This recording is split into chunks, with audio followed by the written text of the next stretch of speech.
আহ, photo এডিটিংয়ের আজকের কোর্সে আমি আপনাদের শেখাবো লাইটরুম অ্যাপসের আরও কিছু প্রফেশনাল টেকনিক, যেগুলো আপনারা প্রয়োগ করে আপনারা প্রফেশনাল টাইপের ছবি এডিট করতে পারবেন। ওকে, লাইটরুমের আগের ভিডিওতে আমি দেখিয়েছি basic colour grading, light grading এবং কিভাবে ডিটেলস, ভেন্টিলেস এগুলো করতে হবে সেগুলো দেখিয়েছি। আজ কিছু সিক্রেট টিপস দেখাবো। ওকে,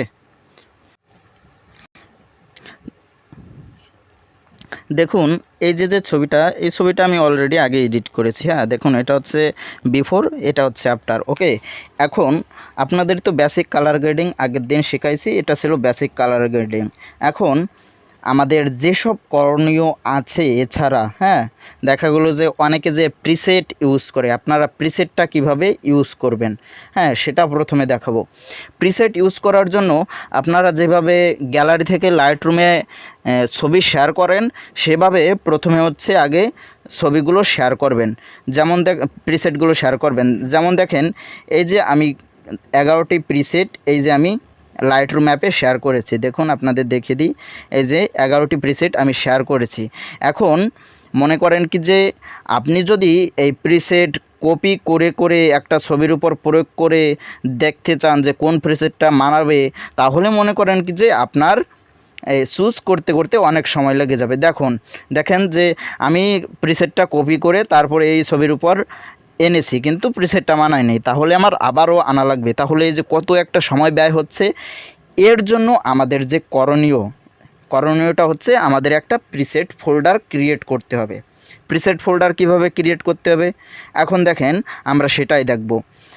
আপনারা দেখতে পাচ্ছেন নিচে প্রিসেট নামক একটা আইকন আছে, দেখছেন?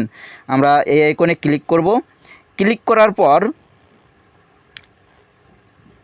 দেখেন, ও সরি, এখানে না, ধরেন যে আমরা এই যে প্রিসেটগুলো ইম্পোর্ট করব সে প্রিসেটে একটাই যাব। মনে করেন এই প্রিসেটটা আমি একটা ফোল্ডার বানাবো।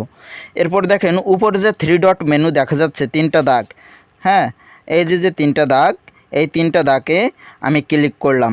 এখন দেখেন এই যে ক্রিয়েট প্রিসেট আছে, দেখছেন? এই যেটা আমি ক্রিয়েট প্রিসেটে ক্লিক করব। এরপর আমি একটা ফোল্ডার বানাবো। দেখেন এই যে প্রিসেট গ্রুপ, মানে একটা গ্রুপ বানাবো। ওকে, এই যে প্রিসেট গ্রুপ, দেখেন এই যে এই প্রিসেট গ্রুপে ক্লিক করব। এখন আপনি যে কোনো একটা নাম দিয়ে একটা গ্রুপ খুলে ফেলবেন। আমি দিলাম প্রিমিয়াম প্রিসেট, আমি দিলাম প্রিমিয়াম প্রিসেট। ওকে, আমার গ্রুপের নামটা হয়ে গেল। এখন প্রিসেট নেম, হ্যাঁ, প্রিসেটের নাম কি দিবেন আপনি সেটা আপনার ইচ্ছা। আমি 1 দিলাম, প্রিসেট নাম্বার 1। ওকে, দেখেন আমার ইয়াটা প্রিসেট গ্রুপ তৈরি হয়ে গিয়েছে। ওকে, আপনারা দেখতে পাচ্ছেন।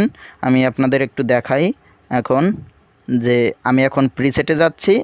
দেখেন এই যে দেখেন প্রিসেট, প্রিমিয়াম প্রিসেট, দেখেন একটা ফোল্ডার তৈরি হয়ে গিয়েছে। দেখেন এই যে একটা ফোল্ডার তৈরি হয়ে গিয়েছে। এখন এটা করার সুবিধা কি যদি আপনারা বলেন, দেখেন উপরে, তার উপরে একটা আছে প্রিমিয়াম 30।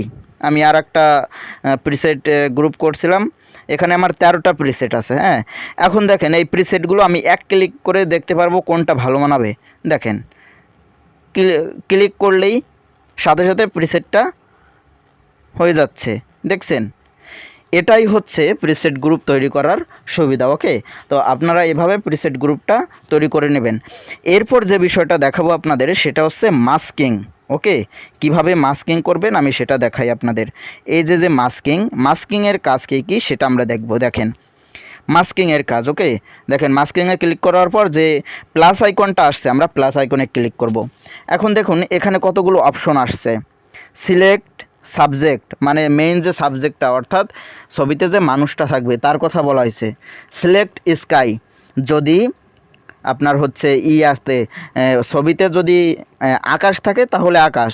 সিলেক্ট ব্রাশ, ছবির যে কোনো জায়গায় ব্রাশ করে মানে সেই জায়গাটায় আপনি কালার চেঞ্জ করতে পারবেন।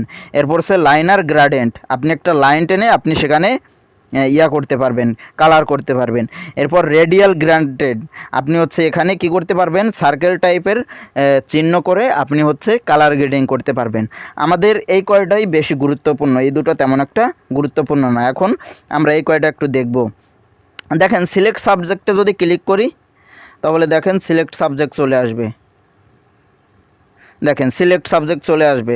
অর্থাৎ আমরা এখন যে কাজ করব শুধুমাত্র সাবজেক্টের উপর পড়বে, দেখছেন, দেখেন শুধুমাত্র সাবজেক্টের উপর পড়তেছে। আবার আমরা যদি কি করি, আমরা যদি চলে গেল, আমরা যদি আবার ব্যাকগ্রাউন্ডের কাজ করতে চাই, দেখেন আমি এই যে দেখেন ইনভার্ট চলে আসছে, ইনভার্টে কাজ ক্লিক করবেন, ব্যাকগ্রাউন্ড পিছনে চলে যাবে। দেখেন এবার পিছনে কাজ করতেছে, দেখছেন ব্যাকগ্রাউন্ডটা। দেখেন এইভাবে হচ্ছে আপনারা কি করবেন, সিলেক্ট সাবজেক্ট দিয়ে কাজ করবেন। এরপর দেখেন আমি যদি সিলেক্ট স্কাইতে যাই, সিলেক্ট স্কাইতে গেলাম, দেখেন একটু সময় নেবে। সিলেক্ট স্কাইতে যাওয়ার পর দেখেন যেখানে যেখানে আকাশ সেখানে সেখানে ওরা ধরে নিয়েছে। আগেরটা যেভাবে দেখিয়েছি ওইভাবে আপনারা কালার চেঞ্জ করতে পারবেন। ওকে, এখন দেখুন এরপর কি আসবে। এরপর আমরা যদি আবার প্লাস আইকনে যাই, লাইনার গ্রাডেন্ট, দেখেন আমি এটা ক্রিয়েট করতেছি। দেখেন আপনি যেখানে কালার করতে চাবেন, দেখেন যে পাশ দিয়ে টান দিবেন, ঠিক আছে, আমি এই নিচ থেকে টান দিয়েছি। হ্যাঁ, এখন আপনি এখানে যদি কোনো কালার করতে চান অথবা যদি আপনি লাইটটা একটু কমাইতে চান, দেখেন আমি যে শ্যাডো কমিয়ে দিচ্ছি বা আমি যদি এক্সপোজারটা কমাই দিই, এই পাশে অন্ধকার হয়ে যাচ্ছে। আপনি যদি কোথাও অন্ধকার করতে চান তাহলে এই লাইট আর গ্রেডিয়েন্ট ইউজ করতে পারেন, অথবা কোথাও যদি আপনার ব্রাইটনেস লাগে আপনি এটা ইউজ করতে পারেন। ওকে, এরপর দেখুন আমি আবারও প্লাস আইকনে যাচ্ছি। দেখেন এই যে রেডিয়েন্ট গ্রাডেন্ট যেটা, ওকে, এখন দেখুন আমি সাপোজ সার্কেল টাইপের এখানে আমি একটু কালার চেঞ্জ করব, তাহলে আমার কি করতে হবে, আমি ওইভাবে চিহ্নটা দিয়ে এইভাবে করতে পারবো। দেখেন শুধু ওই একটা জায়গাতেই আমার কাজ করবে। এইভাবেই আপনারা ছবির পাই টু পাই যে কোনো বিন্দুতে এই যে যে মাস্কিং অপশন আছে আপনার হচ্ছে, দেখেন আমি আপনাদের দেখাই, যতগুলো মাস্কিং অপশন আছে, হ্যাঁ, আপনারা এইগুলো ইউজ করে আপনারা ছবিগুলোকে অনেক কালারফুল করতে পারবেন। ওকে, এখন দেখেন আমাদের আরও একটা সিক্রেট কাজ আছে। ডিটেলসে যদি যাই, ছবিটা যদি আমরা অনেক ক্লিয়ার করতে চাই একটু, হ্যাঁ, অনেকে বলে যে লাইটরুম দিয়ে এডিট করলে আমাদের ছবিটা ফেটে যায়। হ্যাঁ, আপনারা দেখেন এই যে যে ডিটেলস আছে, ডিটেলসে গিয়ে শার্পনেসটা একটু বাড়িয়ে দিবেন, হালকা বাড়িয়ে দিবেন, দেখবেন ছবিটা অনেক, দেখেন শার্পনেসটা বাড়ার পর নিচে আরও কিছু অপশন চলে এসেছে যে এই যে ডিটেলস 3 নাম্বার, ডিটেলসটা 50-র মধ্যে রাখবেন। ওকে, দেখবেন ছবিটা অনেক ক্লিয়ার হয়ে গিয়েছে।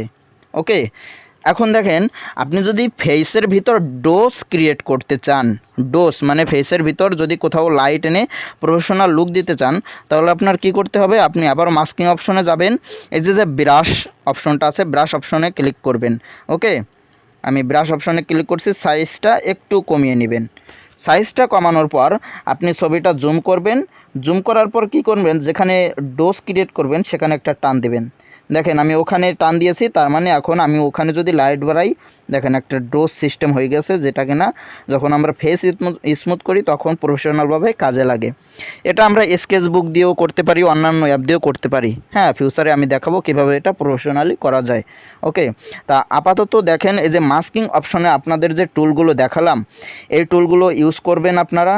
হ্যাঁ, চেষ্টা করবেন যে কিভাবে করে, আমি আপনাদের যেভাবে দেখাইছি আপনারা সেইভাবে ইউজ করবেন। ওকে, এবং ছবিটা ক্লিয়ার করার জন্য যে ডিটেলস আছে, আপনারা ডিটেলসে গিয়ে শার্পনেসটা যখনই বাড়াবেন এই ডিটেলস অপশনটা পেয়ে যাবেন, ডিটেলসটা একটু বাড়িয়ে দেখবেন। ওকে, এবং অনেকে বলে যে লাইটরুম থেকে সেভ করলে পরে ছবি ফেটে যায়। হ্যাঁ, আমরা কি করি, সিম্পলি শেয়ার অপশনে ক্লিক করে এই যে এই সেভ অ্যান্ড কপি এখানে দিই অথবা শেয়ার টু এভাবে করি, কিন্তু না, আমাদের কীভাবে সেভ করতে হবে, শেয়ার অপশনে ক্লিক করার পর একদম লাস্টে দেখেন এক্সপোর্ট অ্যাজ আছে, একদম লাস্টে আপনারা এক্সপোর্ট অ্যাজে ক্লিক করে আপনার হচ্ছে এই যে টিক চিহ্নতে ক্লিক করবেন, দেখবেন যে ছবিটি হাই রেজলিউশনে আপনার হচ্ছে সেভ হয়ে যাবে।